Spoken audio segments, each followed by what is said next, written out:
नमस्कार मंडळी, मी शाहीर पुंडलिक ताडकर. मी आपल्याला एक दाखवतोय निसर्गाचा अद्भुत असा एक सुंदर नजारा, अर्थात प्राजक्ताच्या फुलांचा हा झाड माझ्या परसबागेतील तुम्हाला मी दाखवते. आता हा तिन्ही सांजेला ह्या कळ्या किती भरून आल्यात बघा.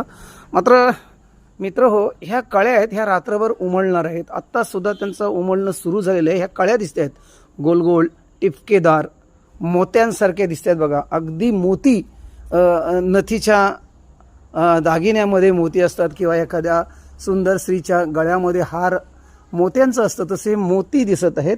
अर्थात हा निसर्गाचा चमत्कार आहे.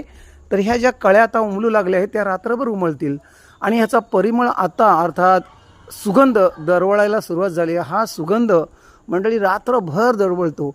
याच्यावर खूप भुंगे येतात, नंतर छोटे छोटे कीटक येतात त्या सुगंधाचा मकरंद खाण्यासाठी. अर्थात त्या फुलामधला मकरंद हे बघा, ही कळी उमललेली आहे.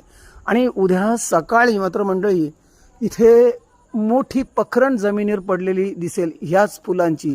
कारण पार्वतीच्या अर्थात प्राजक्ताच्या फुलाला फक्त आणि फक्त 6 ते 7 आयुष्य.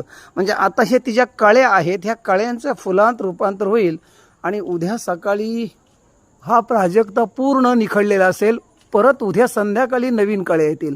आता सुद्धा या कळ्याच आहेत, ह्या संध्याकाळी 6 ते सकाळी 6 पर्यंत उमळत राहतात आणि त्या उमळल्यानंतर त्यांचं फुलात रूपांतर होतं. आता मात्र हे बघा मोत्यांसारख्या हे फुलांच्या म्हणजे कळ्यांचं आकार दिसतोय, किती सुंदर आहेत आणि एवढा महक सुटलाय, एवढा सुगंध इथे दरवळत आहे. मला सुद्धा राहत नाहीत म्हणून मी तुम्हाला सांगतोय.